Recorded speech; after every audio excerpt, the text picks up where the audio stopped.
Welcome back. I'm Alfred Lambremont Webre, and today we're very privileged to have coming to us from Ecuador an extraordinary author and artist, I must say. Looking at her paintings, I believe her mother also was an accomplished British artist. Carlita Shaw. Welcome, Carlita. Thank you, Alfred. It's a real honor to be on your show. I'm very, very thrilled to be here. I've been following your work for a long time now. And, you're one of the few people that take a look at the puzzle, a piece of the puzzle, and then everything as a whole put together. So, you've got an extraordinary mind. And I'm really excited to be here with you. Oh, excellent, excellent. Now, I know that you're in rural Peru, I believe in No, Cuenca. Ecuador. Sorry, I got them mixed up. And we're next door to each other, Peru and I. Yeah, right. I'm not in Cuenca. I'm incognito at the moment. Oh, okay, good, fine, sure. And yeah, it's better that way. good, good. And so that the sound is coming in and out, and I just will urge viewers to be very patient, and we're doing the sound as best as we can. The internet is they call it, it's not a perfect technology. And so we're coming to you from rural Ecuador. Well, and the reason why Carlita's with us is to speak with us about her latest book, which is The Silent Ecocide. And it's a wonderful, powerful, very well researched book on the 6 major extinction, the great extinction that we're in now, and what we can do about it. And I just want to read a sentence at the beginning and ask you an open-ended question, and then you can really teach us, because this book is so well researched that you could carry this book would be like a multi-hour lecture in a way. You say very few people, many people talk about humankind witnessing an apocalypse. However, very few people realize that since the Cretaceous period, we are now living in the 6th greatest mass extinction in all time. This extinction differs from previous extinctions in that it is caused by humans, not natural causes, as we are the cause. We can also slow it down or prevent it if we make big changes. Yes, governments are aware of this, and we continue to accelerate it each year, and this affects every single species and ecosystem on the planet. According to recent scientific data, animals and plants are disappearing at the rate of 75 and 150 species per day, which is, so let's step back. Could you tell us about, if this is the 6th great mass extinction, and we're the cause of this one, that's almost a paradox. Could you tell us more about these great cyclical mass extinctions? How is it that they come about? Well, excuse me, my cat's here at the moment. Well, this one, basically, yes, it's caused and driven by us, and it's not for the reasons that people think it is. So, I touch on many different factors in the book regarding this, and obviously, other extinctions in the past have been by natural causes or meteorites and so on and so forth. But this one is definitely anthropogenically engineered, and it's not through the means that the media are making people believe, and which is why I have a chapter on the global warming hype and explain some details there. But if you look at every single species, there's evidence in every single species of extinction just going at a rate that we can't, people as biologists or environmental scientists can't even keep up with. So there's statistics coming in every year with the IUCN, and that's why they say it's around 75 to 150 species disappearing a day of plants and animals, because there's no one there to document this full time. And the International Union of Conservation, they get their statistics in from different scientists doing different projects all over the world. So it's very difficult to really have an exact number of what's going on. And also, this, as I said, there's many factors involved in this, which are, and a lot to do with it. This is ecological illiteracy. And this is really one of the big pointers in the book. If we knew a lot more about ecology and ecosystems, this wouldn't be happening, because from the outset, the government wouldn't be allowed to drive this, or the corporations wouldn't be allowed to drive this, and they are the ones that are behind it. Because if you just speak to the general person, most people realize that we're in danger with the planet, although a lot of people think it's due to global warming. But they don't realize what the real factors are that are involved, and that's what the goal of the book was, to draw out the details, and not just to focus on the negative, not just the eco side, but also on the solutions and the way we can steer this in the right direction, and the way that people themselves can contribute to making changes locally, because we can't really rely on governments or corporations to make these changes right now. This is a serious problem. So obviously, one of the big factors involved is the recent Fukushima disaster, nuclear radiation disaster in the Pacific Ocean, and we'll talk about that a bit more later.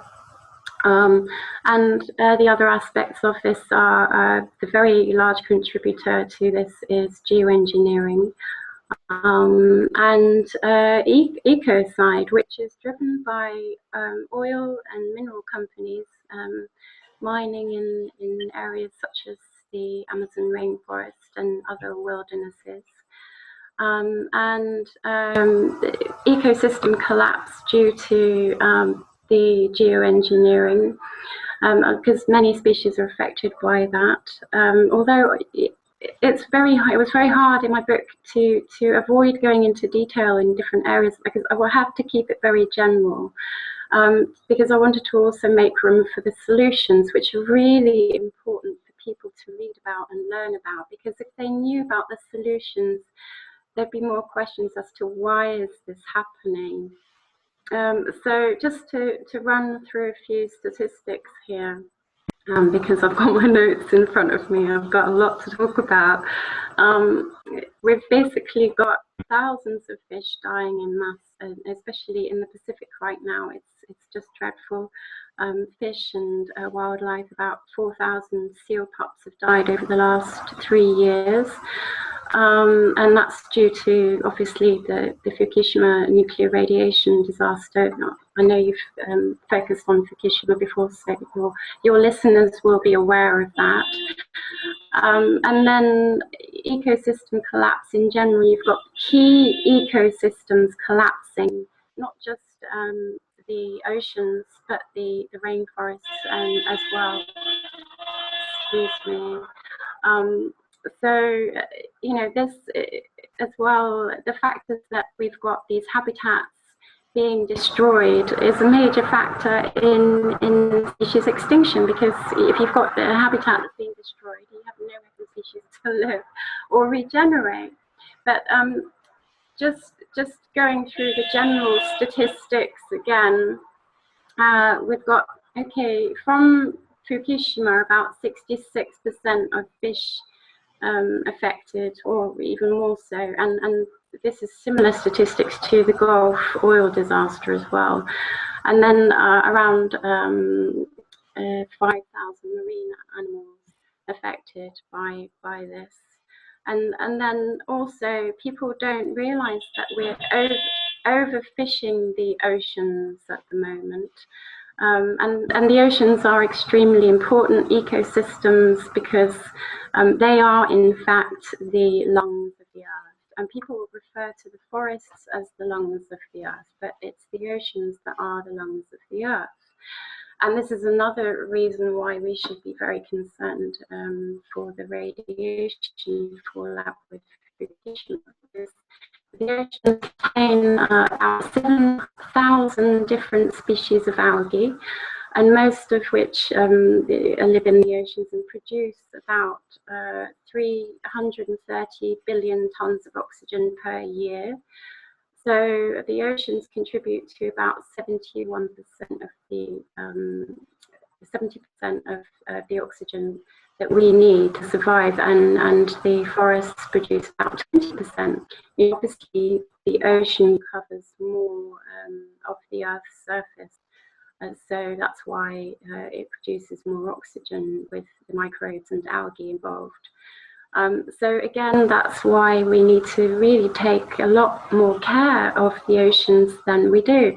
And it goes back to when I said people are ecologically illiterate, and this is one of the major problems. And because people don't know about this, that the oceans are a major contributor to oxygen, that's why the regulations aren't there. So, again, this is why the oceans are the lungs of the earth. So, going back to land species, about 80% of all primates will be extinct in about 30 years. And we're looking at, we've only got 620 Western silverback gorillas left in the wild, and about 40 or 35,000 orangutans left in Malaysia because of palm oil plantations and deforestation. We have about 3,000 tigers left in the wild. Last year alone, 36,000 elephants were killed. They were hunted for their ivory, and every 15 minutes, African elephants are killed for their ivory. So at the present rate, in 10 years' time, there won't be any African elephants or tigers or rhinos. The rhinos are, becoming extinct very quickly. There's just one northern white rhino left. He has armed guards around him. Obviously, they're going to be extinct very soon. There are only 35 Javan rhinos and 400 Sumatran rhinos left. And the Western black rhinos are already extinct. I mean, I could go through a list that would just really be very morbid to listen to. There's about 13,000 grey wolves left remaining in the USA. And it's a real shame, because there was a study done recently in Yellowstone where biologists did a biodiversity survey, and they discovered that the wolves contribute to enhancing the ecology and ecosystems, and therefore encouraging more of other species to come into the park. So the wolves themselves encouraged more coyotes, and there were more songbirds and insects and wild elk. The soils were richer, and the quality of the ecosystems themselves increased because of 20 more vertebrate species thriving in their presence.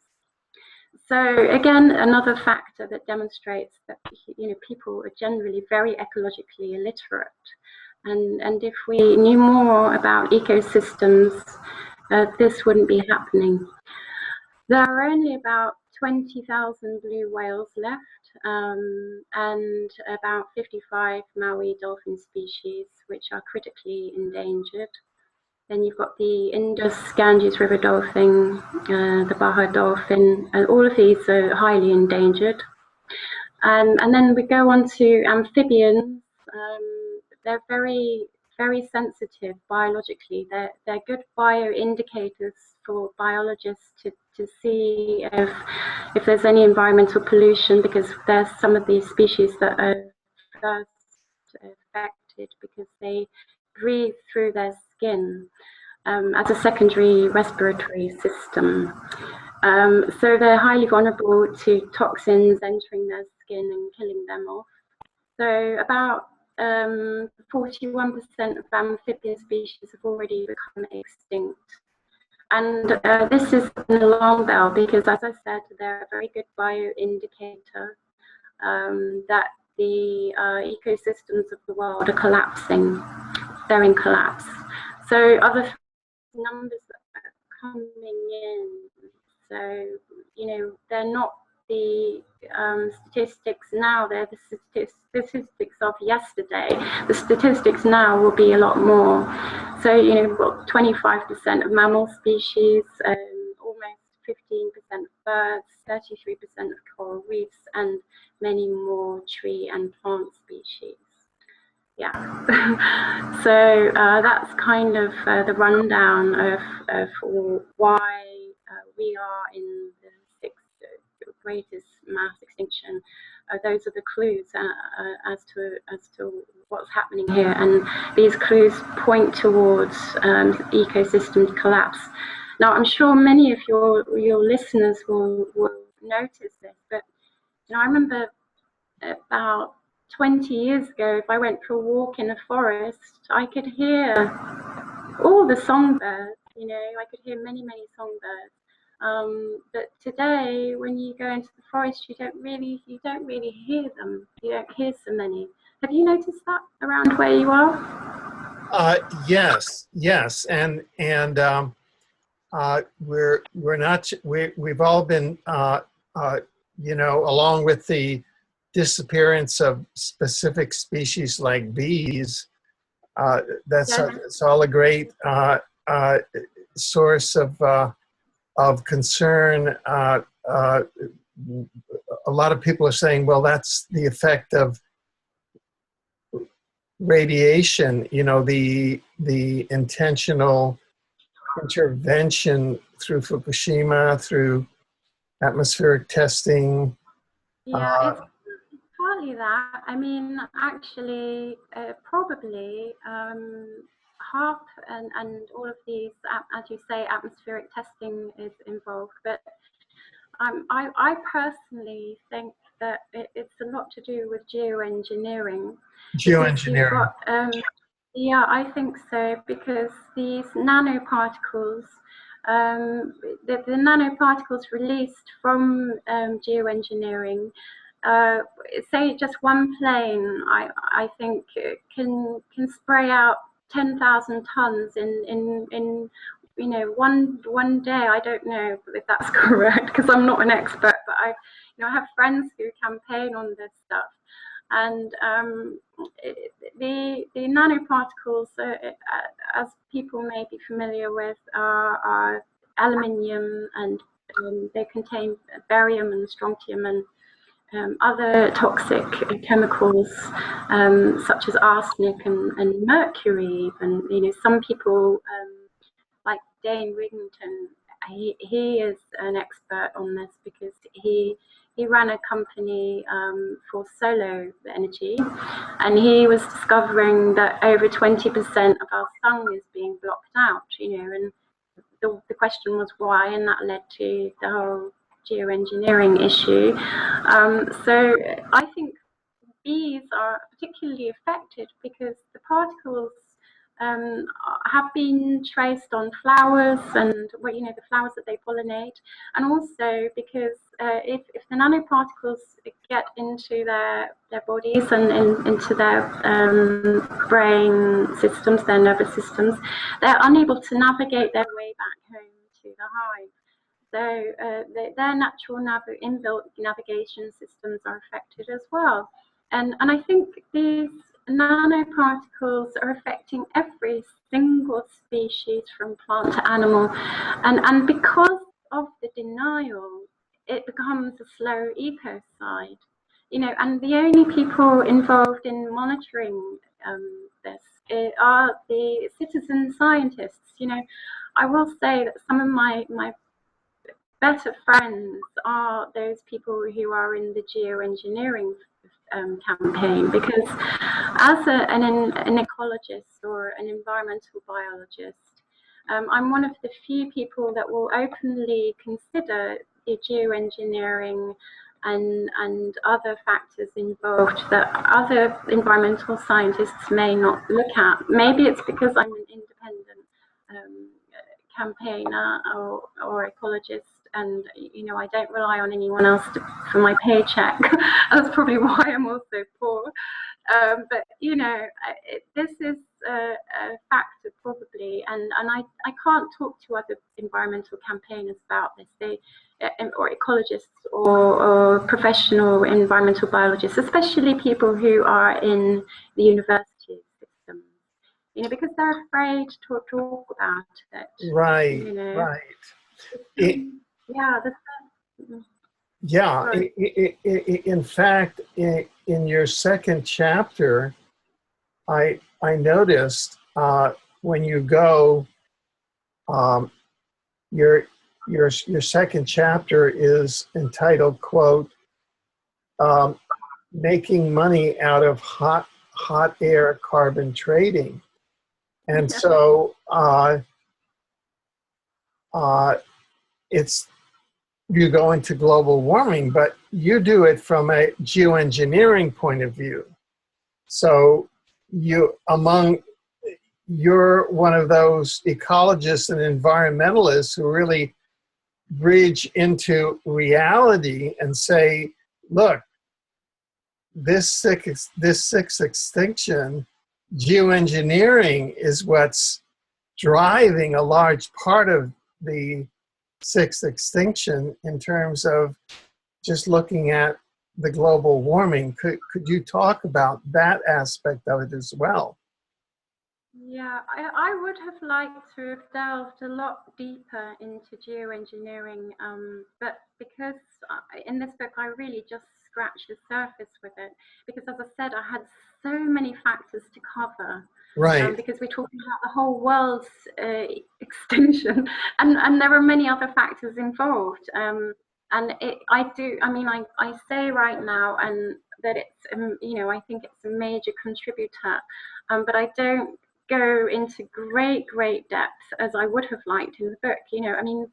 Geoengineering in itself is a whole nother book with effects on the ecosystems, and because we're relying on citizen scientists or just general people who don't know much about ecology, they're having to educate themselves, and which is why I admire a lot of people in the geoengineering field, because they're the ones that educate themselves and learn about ecosystems and how geoengineering affects soil, plants, and other species, animals, and human health and water, and the fact that it impedes our seeds from the aluminium impedes our seeds from propagating. And what a coincidence, because Monsanto have suddenly, you know, come out with aluminium resistant seeds.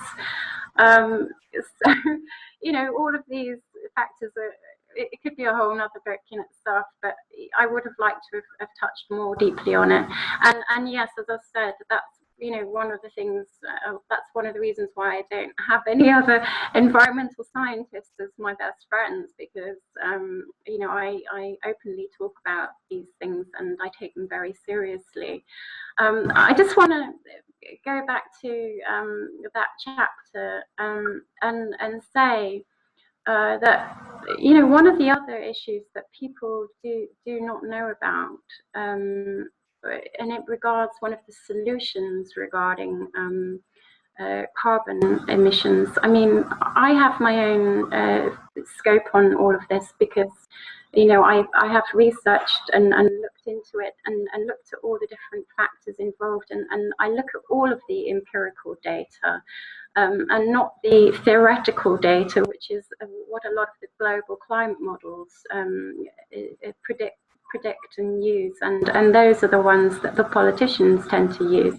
But the thing I want to draw people's attention to is because they won't know about the work of Sir Trevor James Constable. He was an amazing engineer, and he was a naval engineer, and he also flew planes. And he was a great advocate of the work of Willem Reich. If anyone is familiar with Reich's work, who studied orgone, which is also called chi or ether or kundalini energy. The ether is one of the fifth elements which mainstream science denies. And, you know, this is something that's going to be leading into my next book of work, because it's very interesting as a biologist looking at the ether as a repressed science, because it's relied upon by those alternative scientists to produce free energy, and it can also be used to engineer chemical-free rain. You know, and that's what Trevor James Constable has done, and that's why I interviewed him 5 years ago, because, as I said, this book encompasses at least 10 to 15 years of seeking out solutions for the crisis that we're in. You know, and then obviously I had questions that went to, well, why are these solutions being ignored, and so on. But Trevor James Constable was an expert in using Willem Reich's work to make rain where there are deserts without any chemicals, without any kind of synthetic engineering or harmful electromagnetic energies involved. He had a very in-depth knowledge of the ether. And so he in 1990, he launched Operation Clincher with a very prominent world-famous military figure, General Curtis LeMay, who actually played a major role in Operation Clincher. He wanted to bring this technology in naively to the government, to the military, to let them know, you know, how it could benefit humanity. But he died a month before he was going to present these findings, obviously, at the age of 83, though. But he was a major person involved in Operation Clincher. And what happened was Trevor was asked to clean up the LA smog in 1990. There was a very, very big problem with smog in 1990 in Los Angeles. And Trevor flew his plane over LA and did his thing with engineering the ether with nothing but a copper pipe lined inside with ceramics, a ceramic tube strapped to the plane. And people can find out about this on his website called www.rainengineering.com. Also, the interview I did with him is in my book. So the transcription is there, and they can also listen to the live interview at my site, Sailing Beyond Knowledge, Podomatic. So he did this anti-smog flight, and it cleaned up the smog very successfully by engineering the ether. And the Anti-Smog Bureau at the time, they just ignored it. And they acted as if they had cleaned up the smog. And then next year it came back. So, you know, this is just one example of how these alternative technologies that I have presented in my book could help many of the problems that humanity is facing right now. Whether or not carbon dioxide is a major factor in climate change, because you know carbon dioxide is used by plants as a food, you know, when it's 2,000 parts per million, and you know, at the moment they're saying they're worried about, you know, the figures 3,000 or 4,000 parts per million. But when you're in a submarine under the ocean, your oxygen and carbon dioxide levels are very different. And with carbon dioxide, it's 8,000 parts per million. So people really need to go into the deeper empirical data regarding climate change. Now, I don't want your time taken up with just talking about that in itself, because there's so many other factors we need to look at. But right. Could I just jump in here? Yeah, go on. Yeah. I just want to highlight for our viewers this remarkable case, and I just want to make sure that we got it correctly, and that is that Trevor James Constable took a technology that had been developed originally by Willem Reich, and essentially it's a cloudbuster technology, and he did an application to remove Los Angeles smog, and it was successful. Is that basically what occurred? Yes, that's what happened.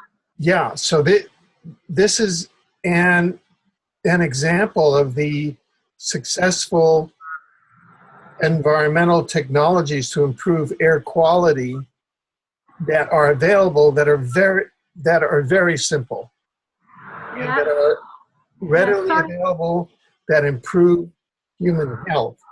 And I also have a question relating to geoengineering and human extinction, which at some point I want to ask you, going back to an earlier part of the interview. So you tell me when that would be opportune to ask you that.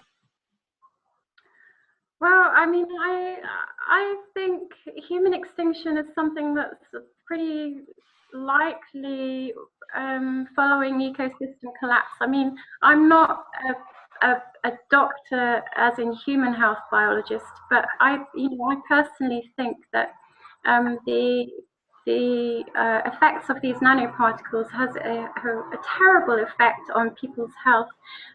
For one of the reasons, again, hold on, I'm so sorry about these. Oh. Trucks. It doesn't usually happen like this. I tell you, it's very what's weird. What exactly is that? The trucks, the water trucks that on a I see.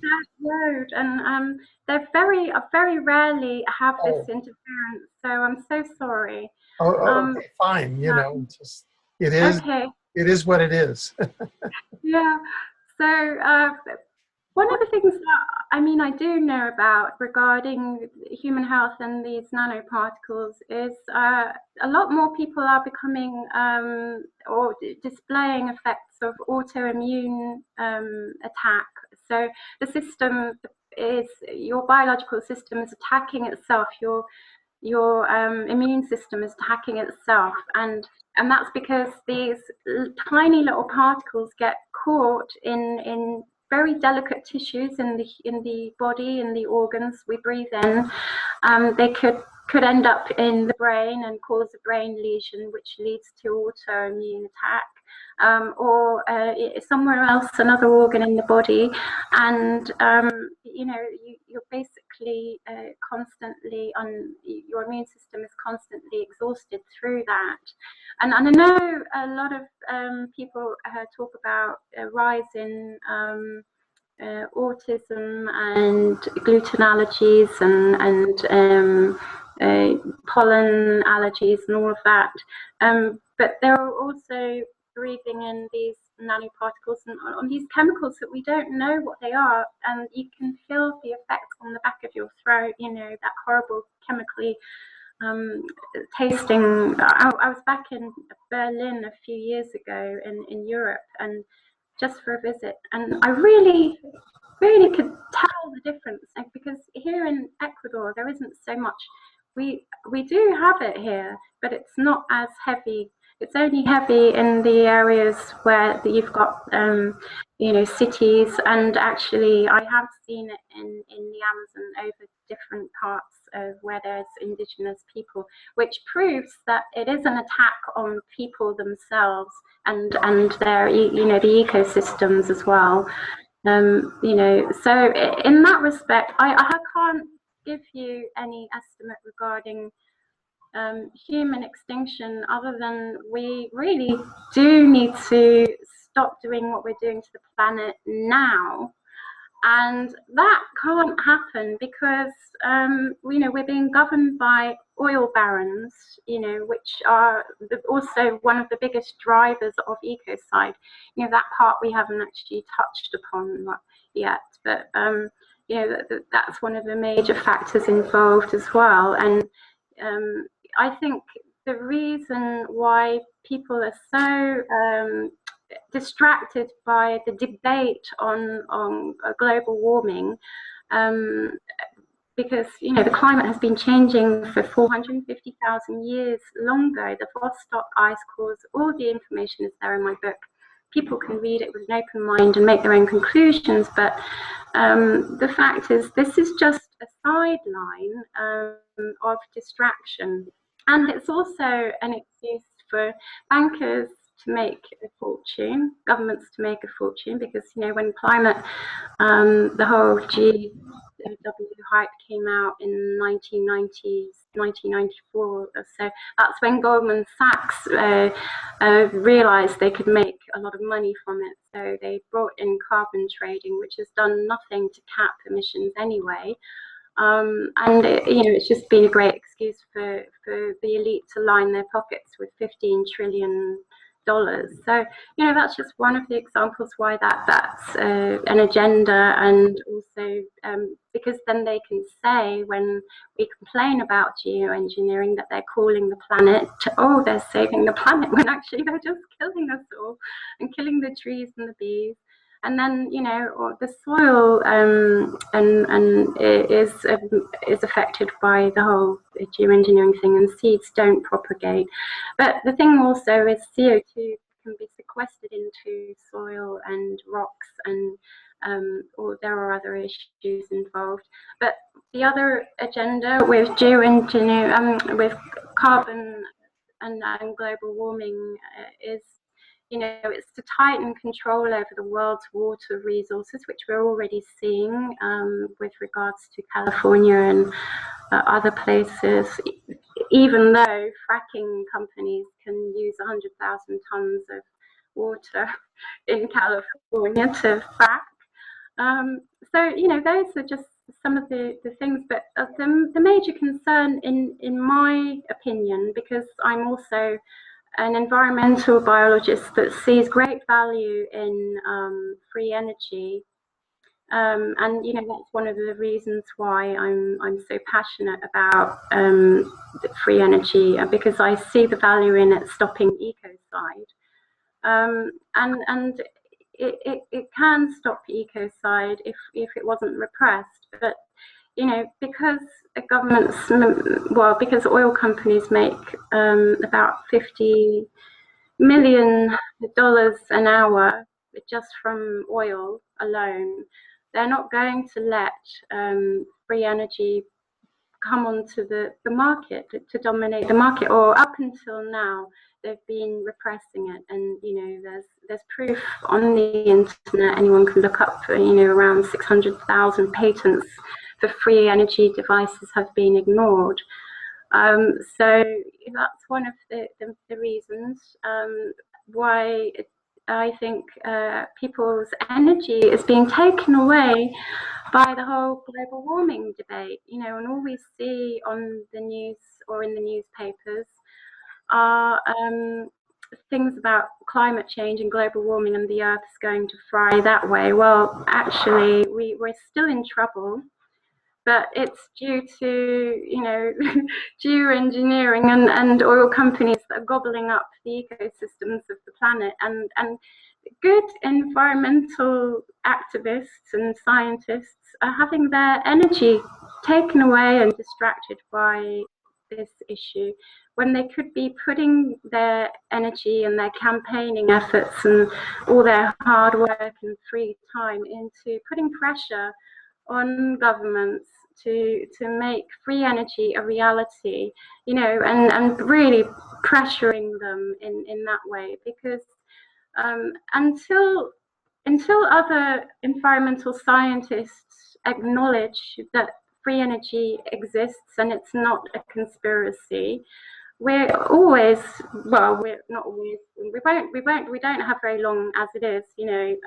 We're going into a doom road, you know. We're being driven by these politicians that are bribed by oil companies through lobbying agencies, you know, millions of dollars to rewrite environmental laws so they can go into protected places and frack or mine or do whatever they want, and with no regard to species or anything else, you know, which is why my job as an ecologist has really been rendered mute.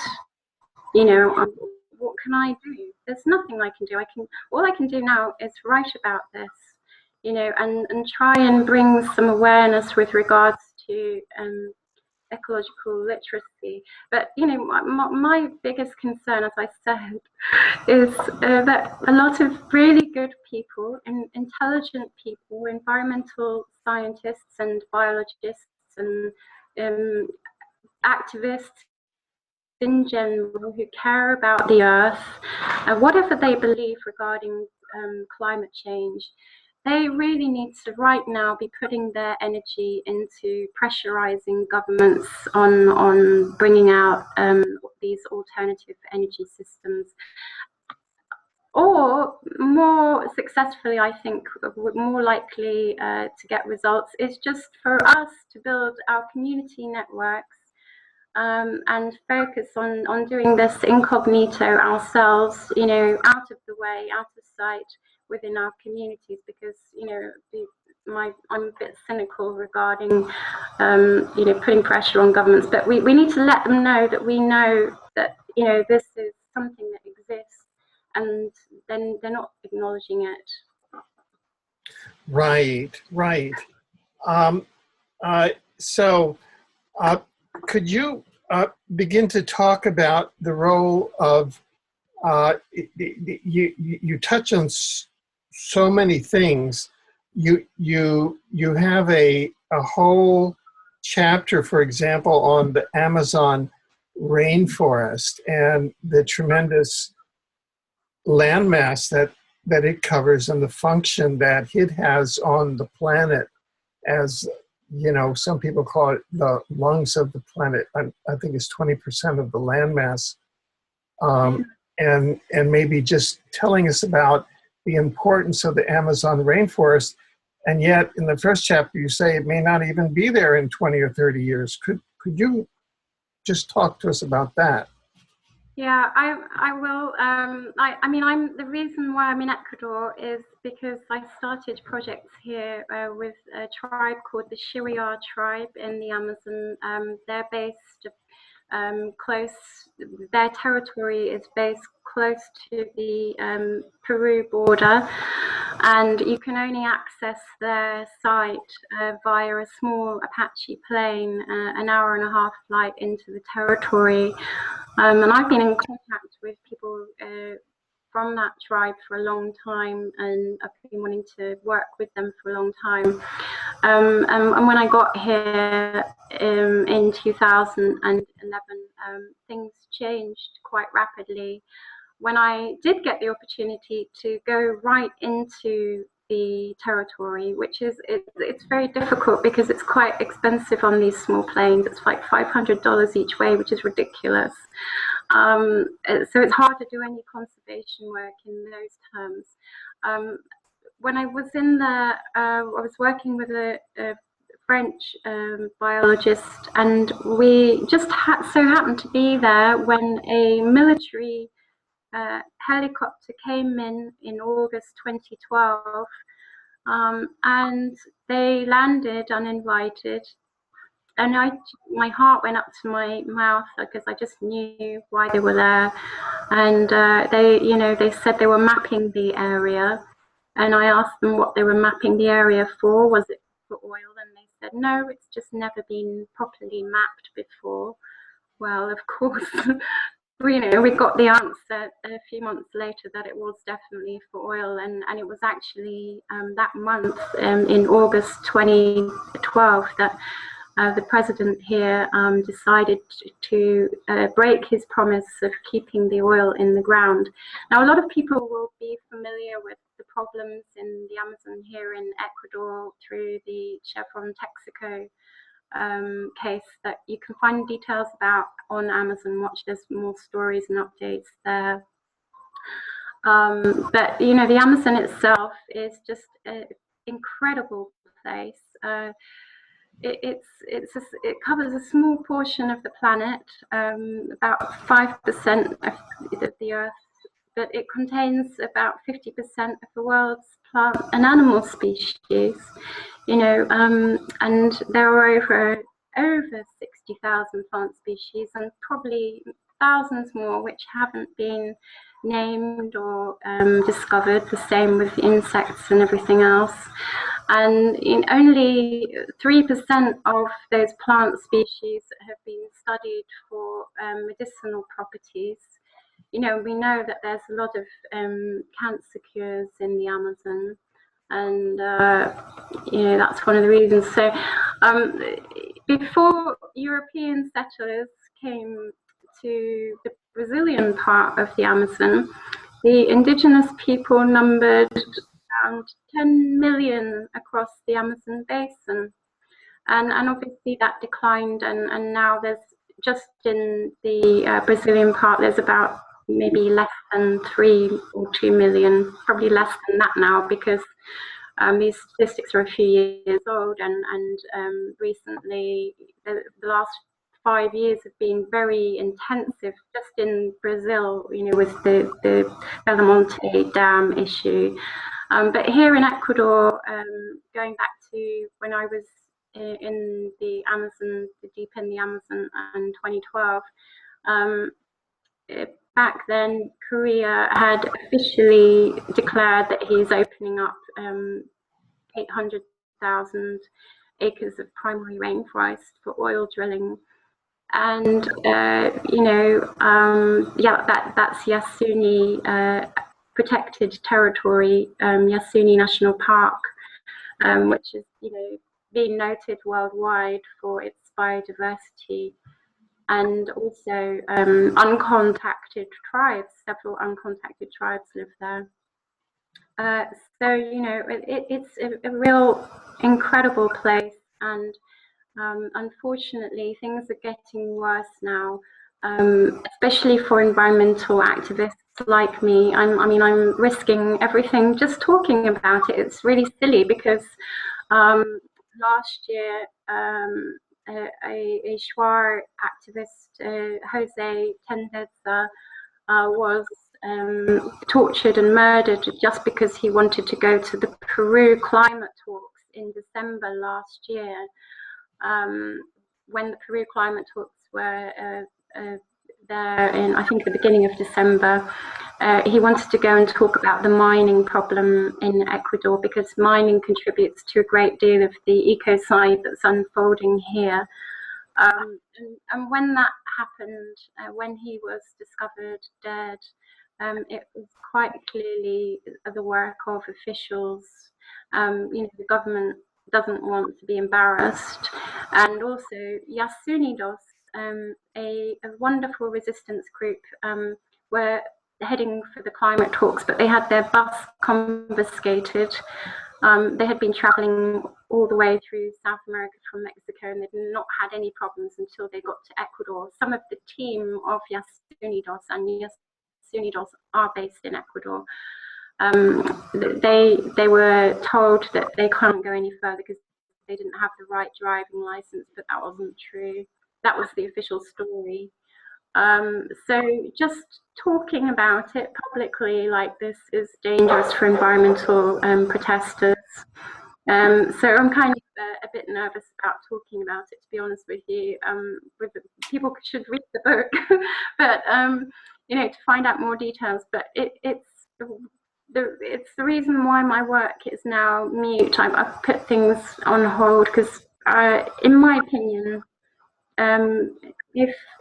if there isn't more conflict between indigenous people and oil companies now, it will happen next year. And then also we've got the new threat, which is the Chinese have decided to build a 5,000-kilometer railway from Chile all the way up to Brazil,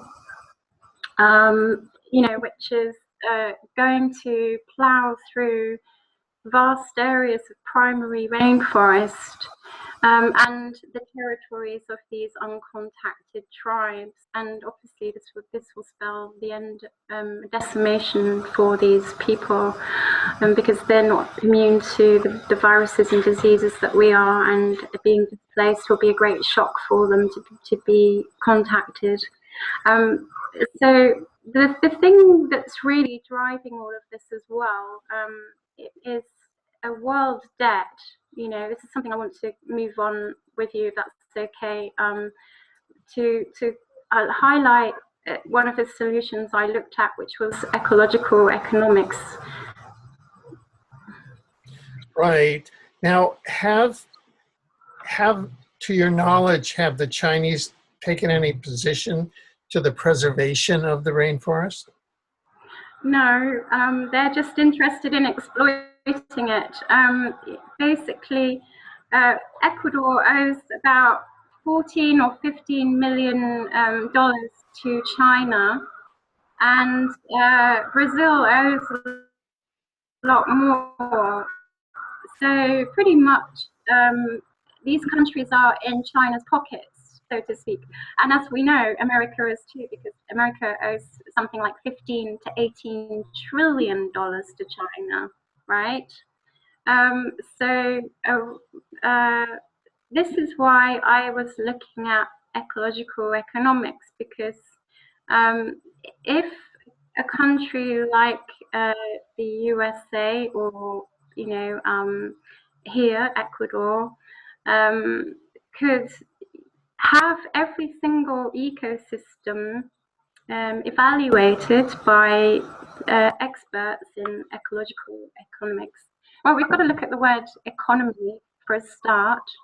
Eco, which refers to ecosystems, and economy, nomi, basically it means how communities of people choose to use their environmental resources to meet their chosen living requirements. So therefore, economy should have always been based on ecological principles to begin with. There's a professor called Pavan Sukhdev, who has been looking at converting ecosystem values, goods and services into an ecological economy, which will improve every country's GDP, the natural capital. And so you could talk about the production of, you could even include the production of oxygen in that case, clean air, and you know, you can put value on the work that bees do to pollinate our crops.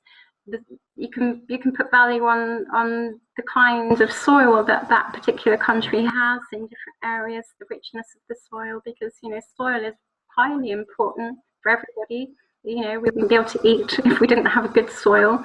And the work that soil does is an incredible amount of invisible capital. And so these are really interesting concepts that have recently emerged over the last few years that Parvan Sukhdev has been pushing forward. And if I just go back to okay, ecosystems providing us with goods and services, which are things like food, clean air, water, and soils. And these are all services and goods that we don't put any value on or measure. So how can we take care of these things if they're not measured and managed properly? So the World Resources Institute estimated that the value of ecosystem services to the US alone was $33 trillion a year, nearly twice the value of the global gross national product of US, which is 18 trillion. And obviously it would take care of the US debt, which is $17 trillion. If the US ever switched to an ecological-based economy that used the concept of natural capital. So, you know, that concept, it involves a lot of very fine ecological statistics and with these ecological economists.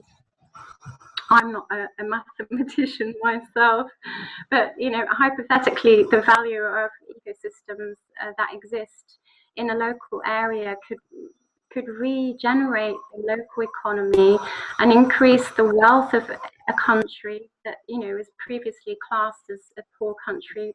So we're looking at obviously countries like Africa, where you've got all these conflict minerals such as diamonds and gold and coltan, which I talk about also, which is, you know, the mineral that's used to produce all the world's technology that's threatening the silverback gorillas, because Africa is the place where it's cheapest to manufacture or mine coltan using African slave labor, yet Australia has a much bigger source of coltan in their country, but just because it's more expensive to mine it there, Africans have to suffer, and you know, the gorillas will be extinct pretty soon.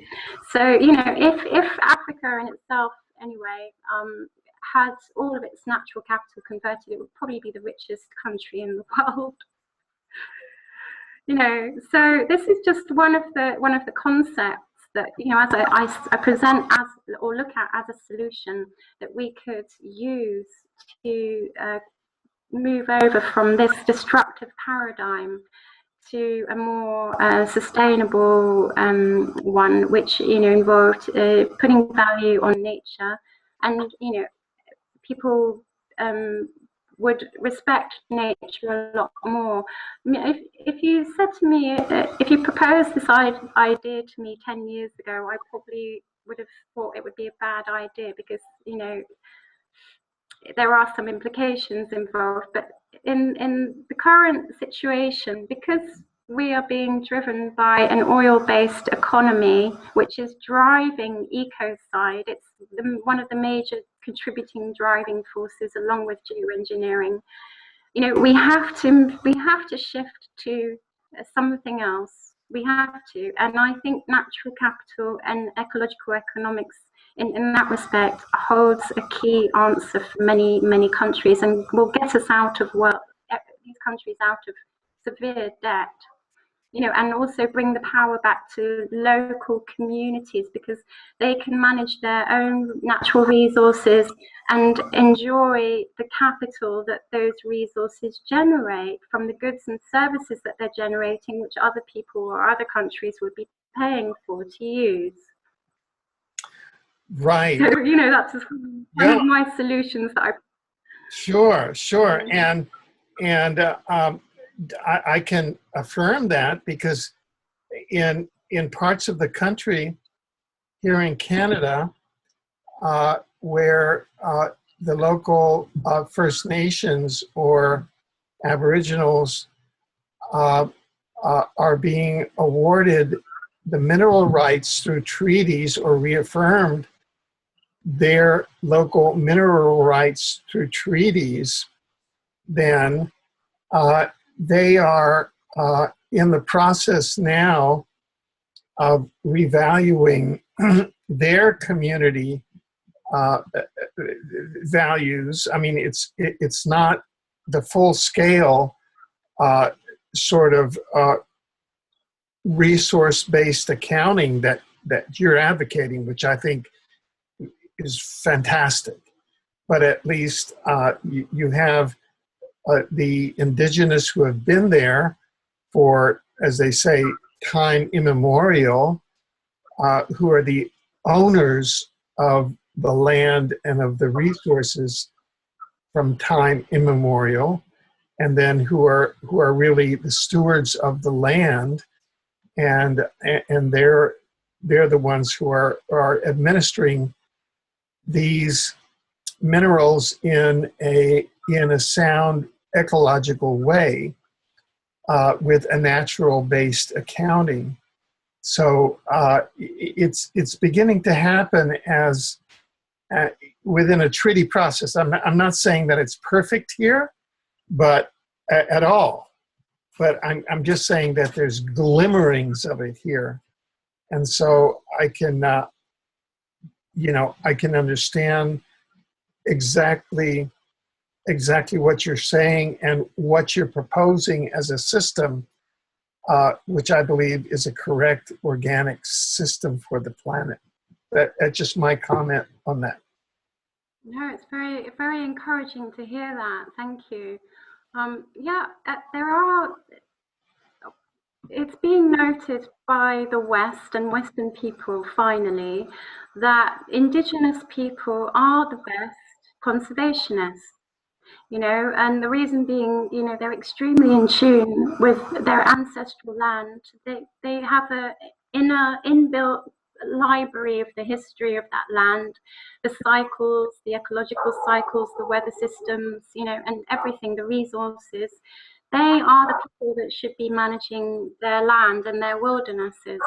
And, this is what the book also it talks about, moving away from these centralized government centralization of natural resources, and allowing Indigenous people to manage these very vast lands that they occupy, because they're just the perfect candidates. And also many of them live isolated, away from society, in wilderness.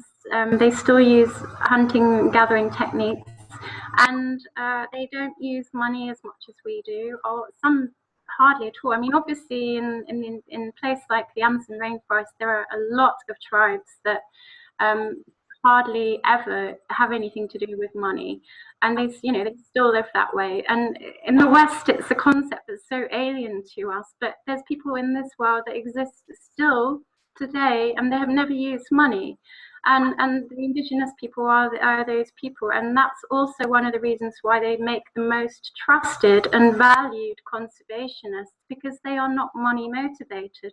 They're motivated by something that is their driving force for survival, and they will defend it to the death. And so these are the many reasons why they are the best conservationists, because it's very difficult to corrupt that kind of story. But just going on to people in the West.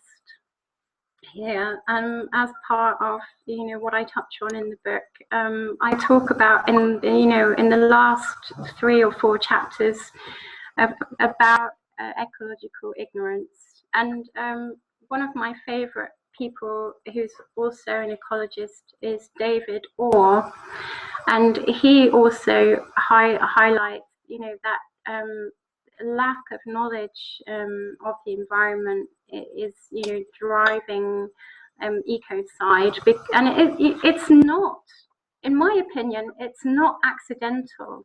This situation where most of us are ecologically ignorant, it's convenient for governments and organizations, even NGOs, who are supposed to be environmentally knowledgeable, lack, the real science with regarding, for example, climate change. They don't look at all of the evidence, and that's a very big sign of ecological illiteracy and incompetence that is allowing major corporations and governments and NGOs themselves to become a part of this corrupt destruction of our planet. And there's Douglas Radmore, who's another ecologist, environmentalist, and he noted that people who are afraid of nature or don't want anything to do with it, which we term as biophobia, by the way. You've got biophilia, which is a term coined by Edward Wilson. And biophilia is a word that describes our natural feeling of peace and calm and tranquility when we're connected with nature. And then biophobia are the complete opposite, where you just don't want anything to do with nature. Okay, but Douglas Radmore was talking about the biophilic and biophobic tendencies as a marker of cultures. And if we take the assumptions made by previous people in mental health, like Foucault and Horowitz and among others, the mental health is a product of culture as well. And the connection is very clear today that mental health problems have been on the increase worldwide. And one of the reasons for that is because of the problems that we have with ecological illiteracy and basically people being ecologically ignorant. Because what's happening is that people are losing their ability to feel so many benefits from being in nature or understanding nature. Because in order to understand how nature and ecosystems work, we understand ourselves better, not just as human beings, but as spiritual beings, and this is where we go into a deeper ecology or spiritual ecology as well, which the book also talks about. We really need to see that the reason why mental health problems are going up or on the rise is, because we live in a very destructive society that denies that it's anything to do with nature. It sees itself as separate from nature or above nature, something nature is to be used, exploited, raped, and abused. And this is why we need to take into account again the indigenous philosophies, of the reconnecting with our ancient spirituality, reconnecting with the earth, reconnecting with nature and the cosmos, because people today are subject to being turned into consumerist automatons, robots, and with that we lose our self-empowerment and independence.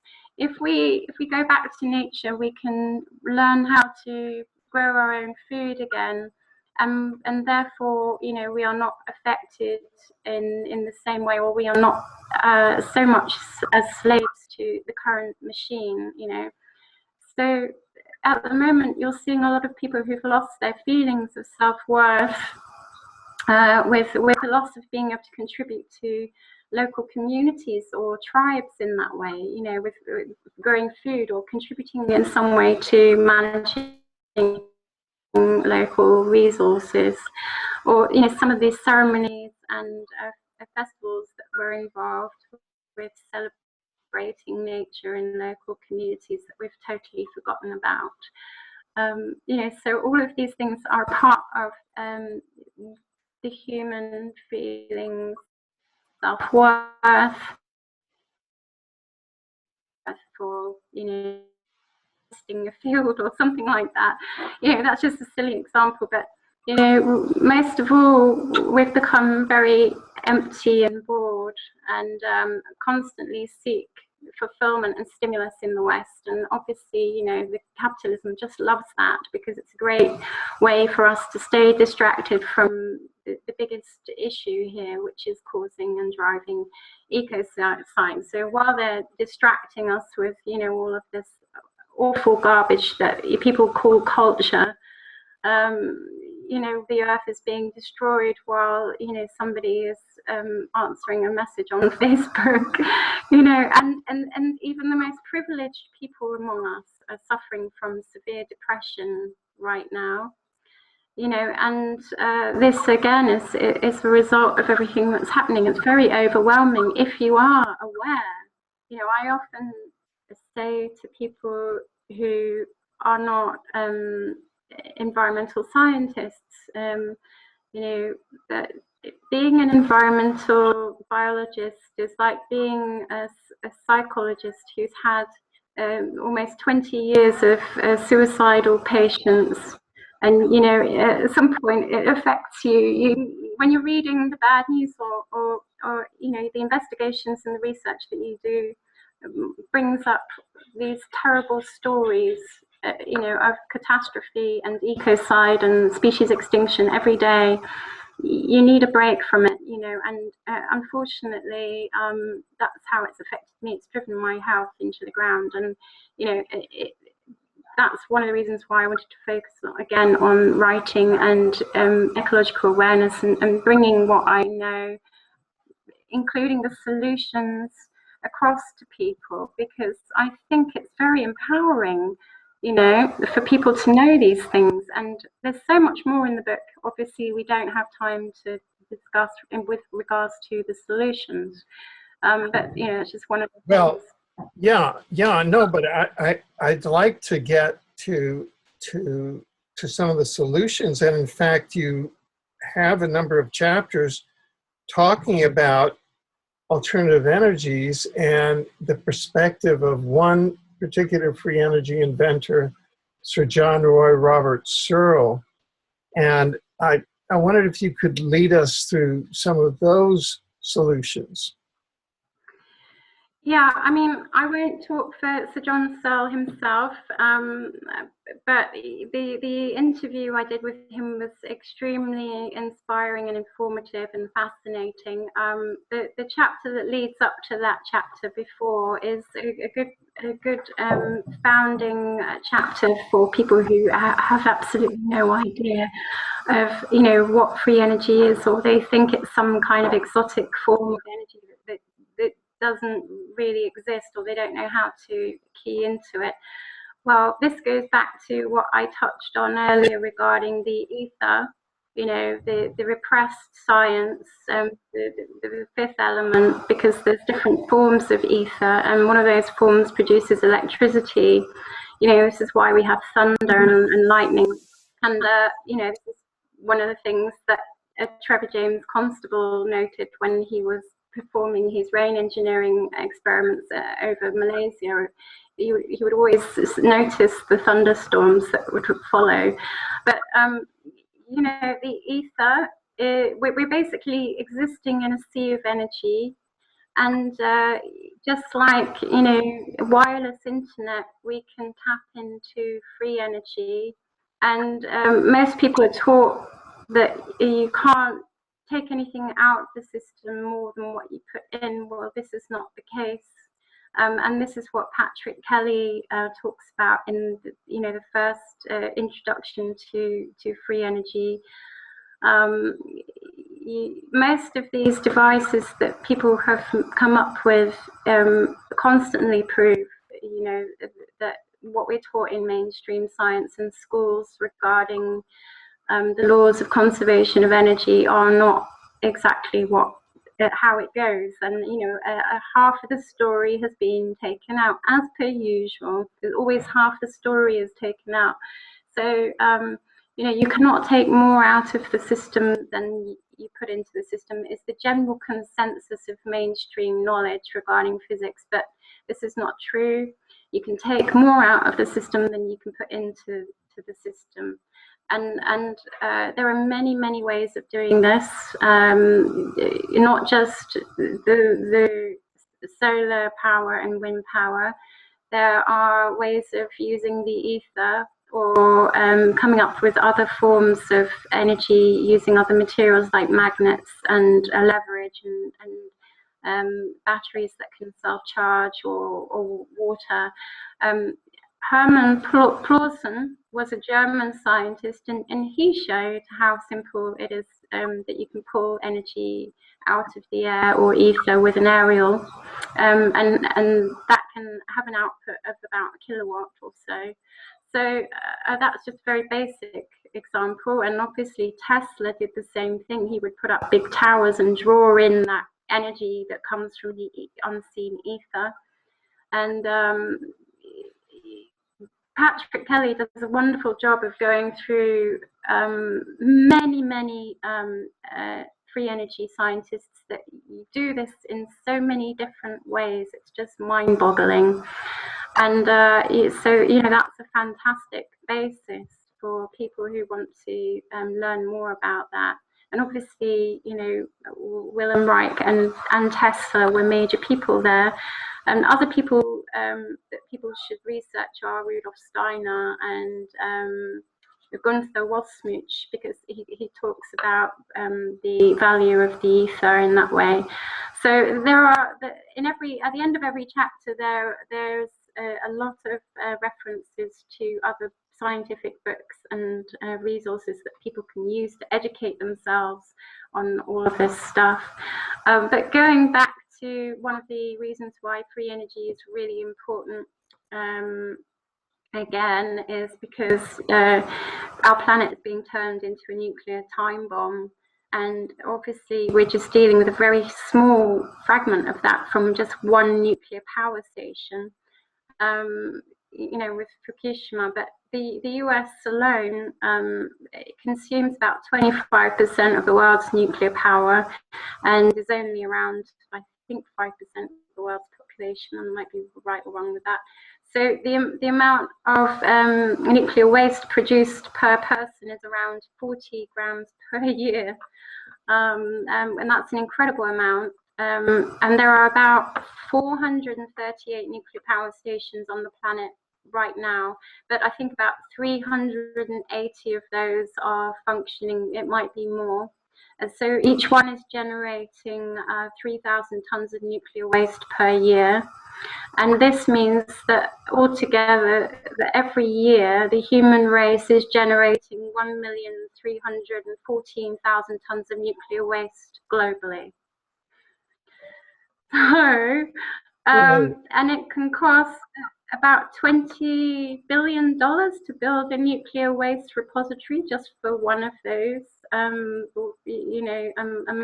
of 3,000 tons of nuclear waste per power station. So basically, that's one of the other reasons why we need to really campaign for alternatives and help support the free energy scientists, by providing them with as much support and transparency as possible. Now, some people will think that Dr. Stephen Greer is a chariot for that movement. I'm not so sure. I've got other evidence in the book that points he could be something else, but I don't want to go into that. But the chapter on Sir John Searle touches on that issue, because Sir John Searle has met with a lot of people but he never met with Dr. Stephen Greer, and he never showed Stephen Greer his SEG device, his magnetic device. So you know, that's just one thing, small thing. But the thing about Sir John Searle's device and all these other devices is, again, they all have this common theme to them, and that is because they tap into this etheric energy, they can do these wonderful things like neutralize nuclear power. Sir John Searle claims that, you know, his SEG device can neutralize and clean up nuclear radiation. I can't quite remember how he explained that, but it's in the book. But you know, his electromagnetic device can also clean up air pollution and all these other terrible things that we are dealing with right now. And it could also provide us with travel across continents that would be reduce hours to minutes. You know, if I flew from here to England, I'd be there in 20 minutes, you know, if we used a device such as Sir John Searle's electromagnetic device. His device is made up of a ring of magnets and creates an energy field. And his work, he had a lot of early productive work in the 30s and 40s, where he built many of these flying disc devices, and learned that again, magnetism isn't as we're taught. There's more than two poles, and you know, using them in the way he did, he learned that they, you know, his device could levitate and generate amazing quantities of electric energy. But I won't speak for him in how his device works, because all the details are there straight from his mouth, you know. So yes, that. Right. And so these now, how in your view are we going to do that flip, that transformation out of the petroleum nuclear matrix into the free energy into the free energy world? How is that going to occur in your judgment?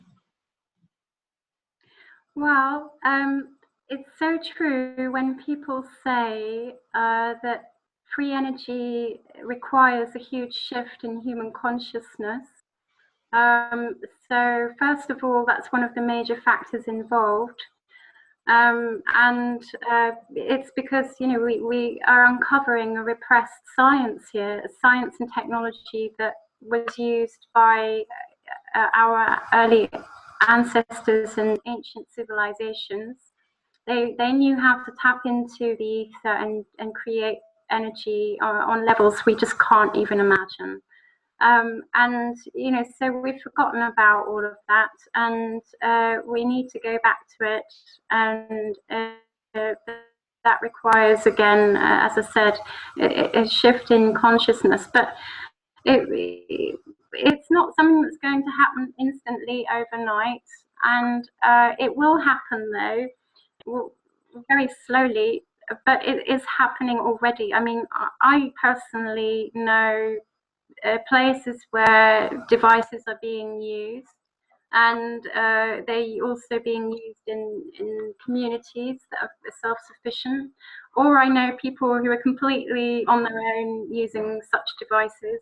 And it's people like that who, a friend of mine, Kingsley Dennis, you know, says they're the quiet pioneers. I think he calls them the monastics. He's written a book called the Phoenix Generation, and it very wonderfully follows on from the last 3 chapters of my book, which focuses on consciousness and connecting ourselves to the earth and sustainability and free energy. And he talks about how we can move to this new paradigm as well, focusing mainly on consciousness. And it's funny because he uses similar words to me. I often use the word bridge builders when I'm referring to the next generations of people who will be, helping us make that shift to a new paradigm, a new consciousness, so we can use free energy, and that we are free sovereign human beings at the same time. And we're moving back into that new golden age, which many of us envision. But some people feel very overwhelmed at the moment, and my work is about making people realize that they have the tools. They just don't know that they're there, but the tools are there. They can use them. And once you educate yourself on these solutions, you can find a way to apply yourself, in this movement, to be a bridge builder, a map maker, or a seed planter. And, every day, people like you and many, many others that follow you are intentionally putting out that energy that they want to change the world and wake it up. And we're putting that energy out constantly every day, even when we're just sharing little bits of information that focuses on truth, or the horror of something, which is truth. And if we're putting out that energy of intent and every day to raise awareness, it's like a daily mantra or meditation, even if the person's not meditating. They might be putting something on Facebook. Many people are busy spreading news of truth and new things and free energy and any things that are in my book. The importance of that is a lot more than people take granted for, because it's a daily mantra of intention that we hold on a subconscious level. And the fact that you and I are talking about this stuff is proof that consciousness is changing through us. The energy field of the planet is changing. I went to a lecture last year by an Indian guru who came from India to Ecuador to tell Ecuador that the Earth's energy chakras are changing, and the heart chakra, which used to be in India, is now in Ecuador. So that's obviously on a, and I touch on the Earth's energies in the book, because the reason why I touch on so many different subjects is because the ecology of nature is very intrinsically combined with human ecology and human consciousness.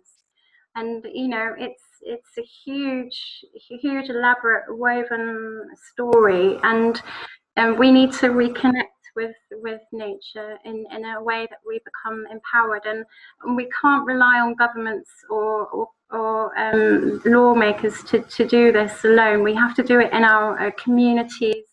We have to find ways we can passionately apply ourselves using the way that works best for us. To do it in a way from your local place, or you might feel that you need to relocate somewhere else and apply yourself somewhere else in another country.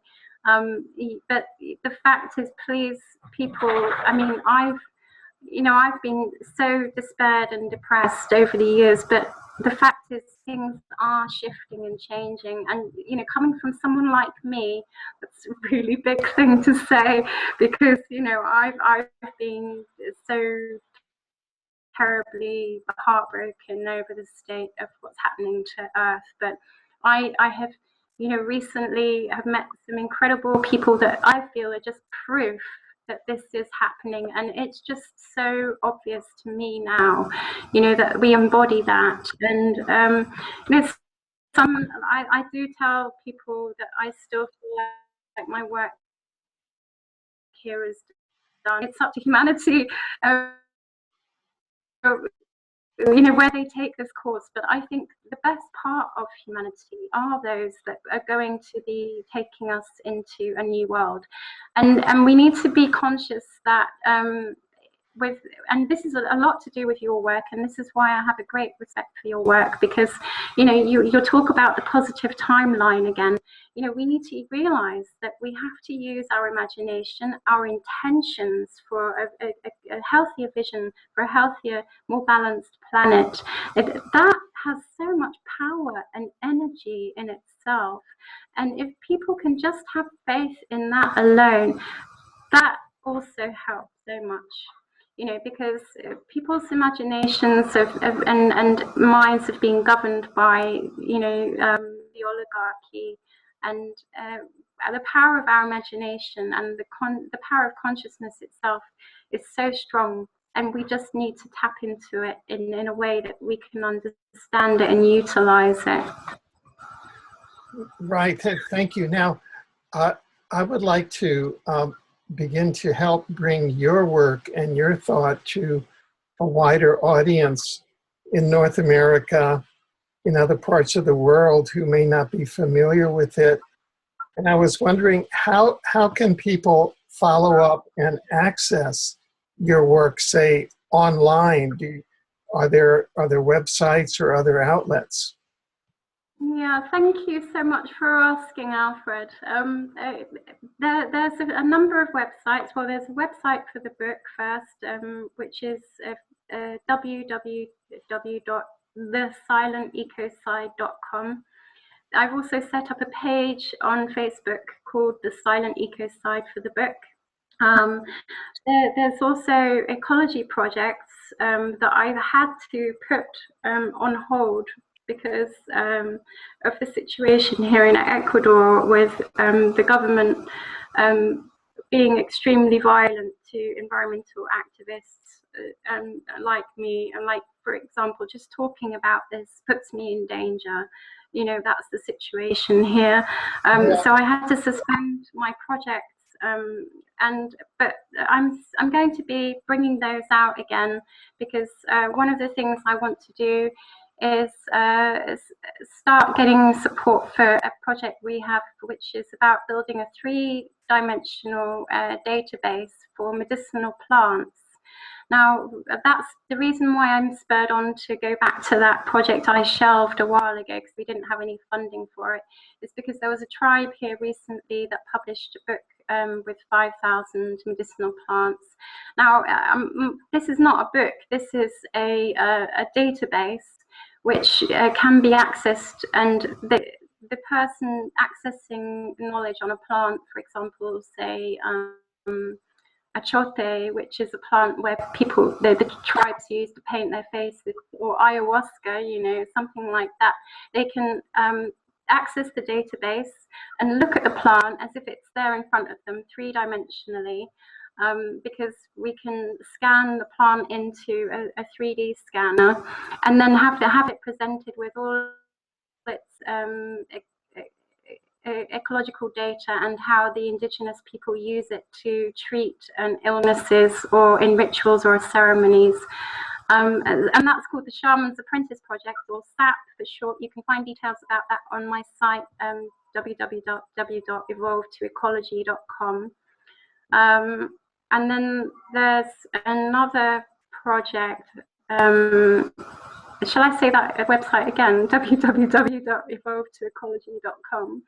And then there's another project which I've started called the Gaia Letters, and it's basically it gives people a chance to think about what their vision of a future Earth would be like for their children and future generations. If things were to go well for us, again, it's using the power of your imagination, your intention, and getting a collective group of people together to share or express how they feel about what's happening now, and what they would like to change, and what they see for the future for the planet.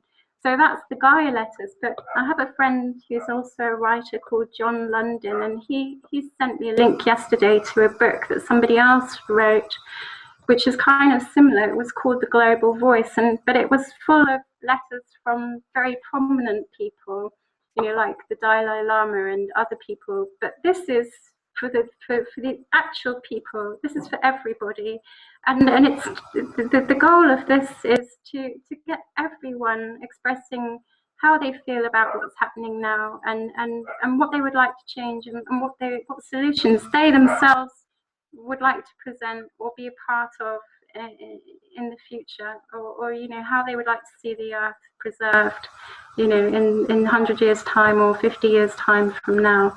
And anyone can take part in that project.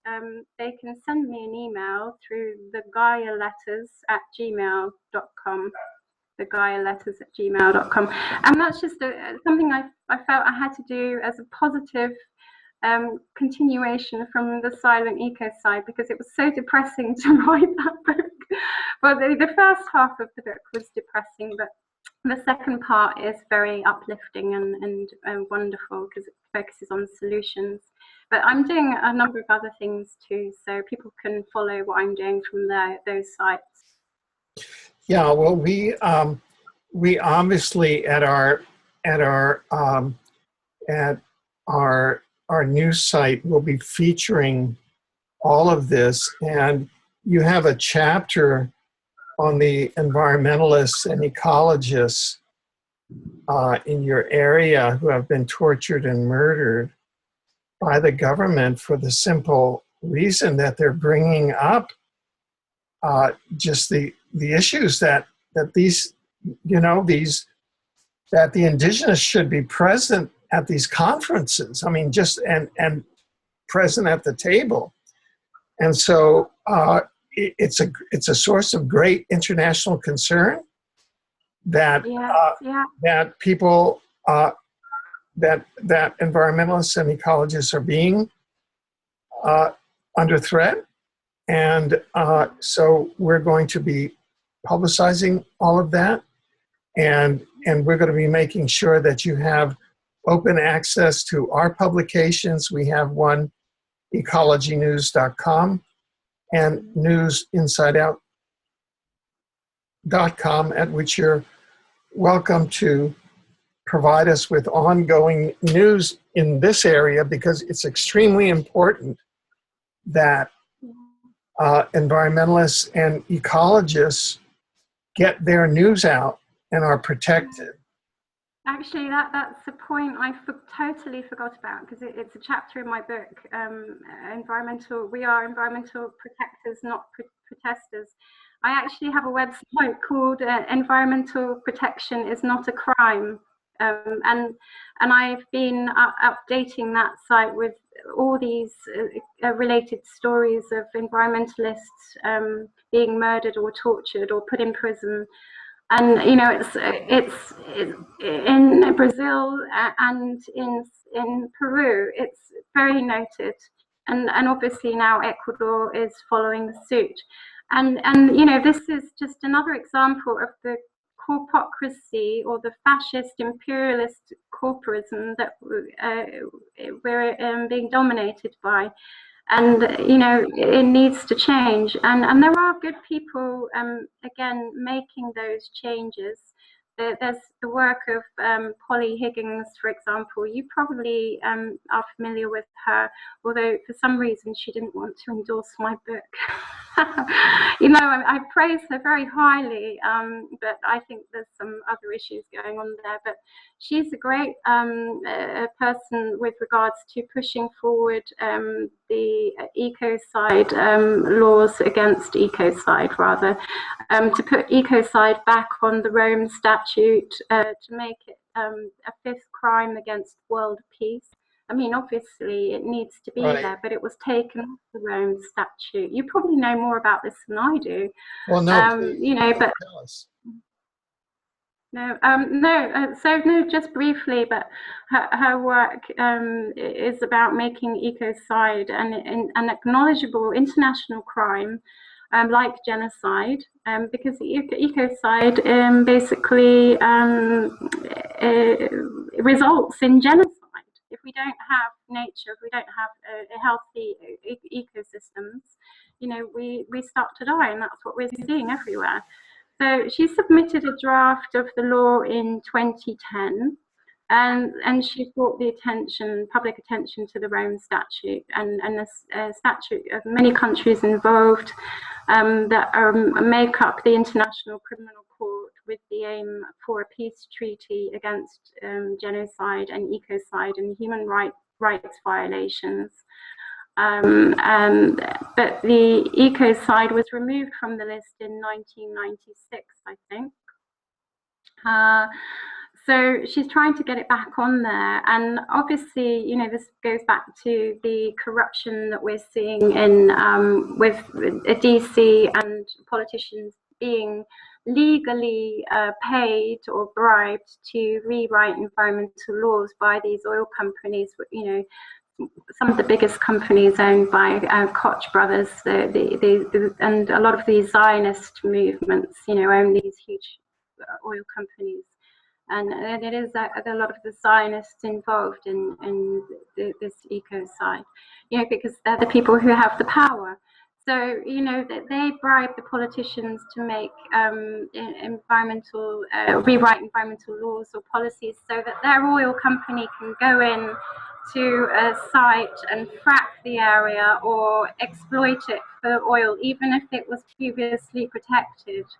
I'm actually, I forgot to say earlier on that when Korea did promise to keep the oil in the soil before, he made a secret deal with China when he claimed to be protecting Yasuni for them to have access to that oil.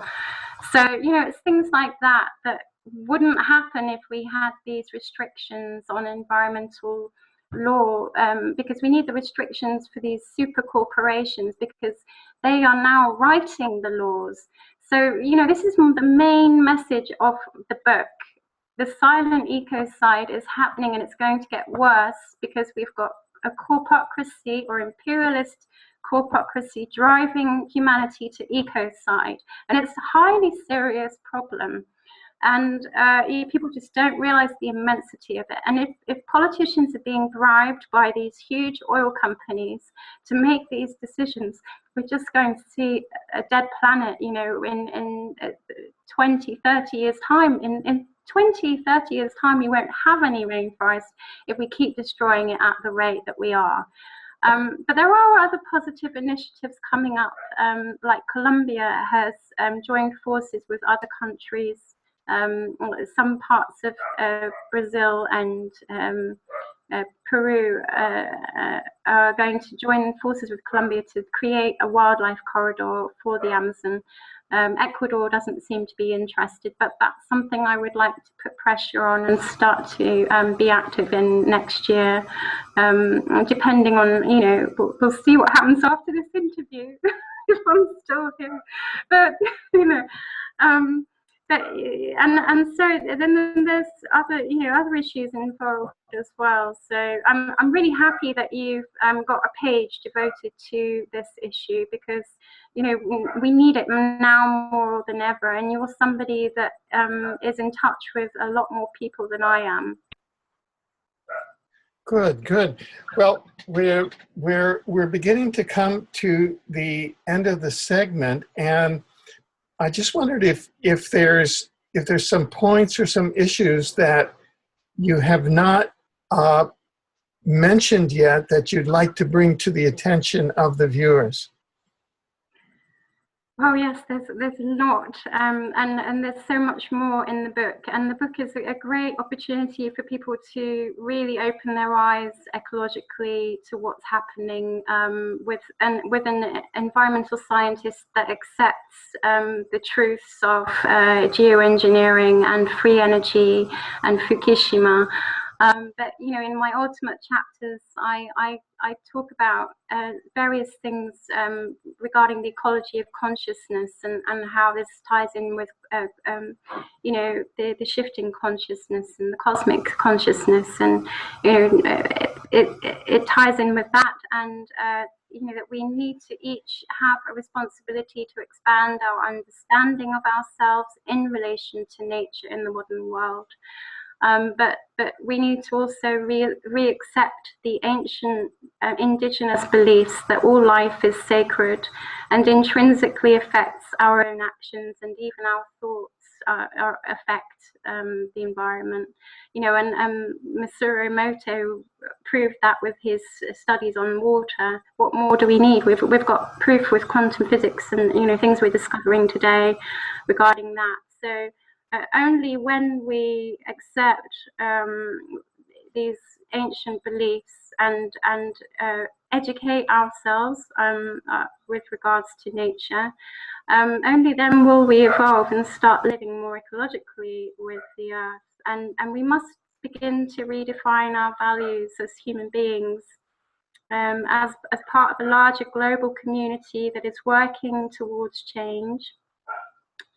In the midst of all this chaos, and we can begin to reclaim our connection with the earth in various ways through growing food communally, rebuilding and reinventing new communities, and creating a transparency in relationships in local governance and community-created governments and treaties that Indigenous people are putting forth. These treaties are so important because while we are dealing with this paradigm conflict, we need to develop our own communities globally and forms of governance and cryptocurrencies or alternative currencies, which is happening as well. And all this is flourishing, but it's under valued. It's not looked at, but it's happening. And very few people question social values. Well, we need to develop an importance on teaching and establishing new value systems in societies and communities, with emphasis on shifting values and practices towards unconditional love, respect for nature, kindness and acceptance, and rather than the current values of society, which is on status, money, image, and the idealist perfection and control and elitism, which are all forms of violence and repression of our true human nature. Basically, I want people to walk with nature, and that's what I talk about in my last chapter. Thank you. Yes, and it's a very moving chapter on deep ecology that you reframe all of the data that you brought to that moment in the book. I'm just thinking, do you have any kind of, there's a single person who's very controversial, and I haven't brought his name up in this interview, and I sort of hesitate to, because he's sort of a touchstone, and he recently made a trip the length and breadth of South America, went to, I think, to Guayaquil, and he's scheduled to come to North America in September, and that's the first Jesuit Pope. And I read his 108-page encyclical, supposedly on ecology. What are your thoughts on his now effort and the post-2015 UN development agenda, which it's these sort of double-charged words. Yeah, I mean, the reason I haven't mentioned Agenda 21 is because I do not advocate any government forms of so-called conservation, because they are not conservation agendas. They are agendas of control of natural resources and depopulation. So that's my view on those issues, and they were not worth looking at, because there are far more serious issues, that I had to tackle. And I mean, he has, done and said some positive things, but I think we need to all be aware here, that the religious institutions are no different from the government institutions, and we all know that the Vatican and the Queen are the main controllers here. Although I don't really know how that ties in with the Zionist situation, but you know, I think you know that this Pope has delivered some positive messages to South America, especially with regard to the environment, whatever he believes. You know, I mean, if people think that we're going to fry, then that's fine, okay, but we've got far more serious issues that I've just talked about. But it was really important for him to deliver this message to conserve the rainforests to the presidents and of South America, and the importance of the environment, because people here do not take these issues seriously, and as I say, ecological illiteracy is so prevalent. You know, it's only the very spiritual indigenous people that are very caring and nurturing towards the environment. So, you know, the rest just want to take up the American dream, which is people like me are a threat, because they, like the Brazilian president and the Ecuadorian president and others, see people like me as inhibitors of development, yet they totally ignore the concept of sustainable development. And you know, they want to do away with people who bring in all these alternative forms of energy like solar energy. And there was a guy who was made to leave because he made solar powered canoes for the Achua people with a project back in Europe. You know, and people like him were told to leave by the Ecuadorian government, because anything alternative, the politicians here regard as a threat to their, you know, economy, which is based on taking oil out of the Amazon rainforest. So they needed to hear the message from the Pope, but they're not going to listen to it, are they? But he's also part of that whole agenda. And so I don't really want to focus too much on Agenda 21, because I think people themselves, we, the people, need to stop getting distracted by this whole global warming story and all these other stories, and focus on creating communities, local communities, with as much of a structure and infrastructure as possible that we can use to survive and disengage from the current system that's destructive. You know, that is the only way we're going to get out of this mess, I think. Very, very good. Thank you so much for those insights.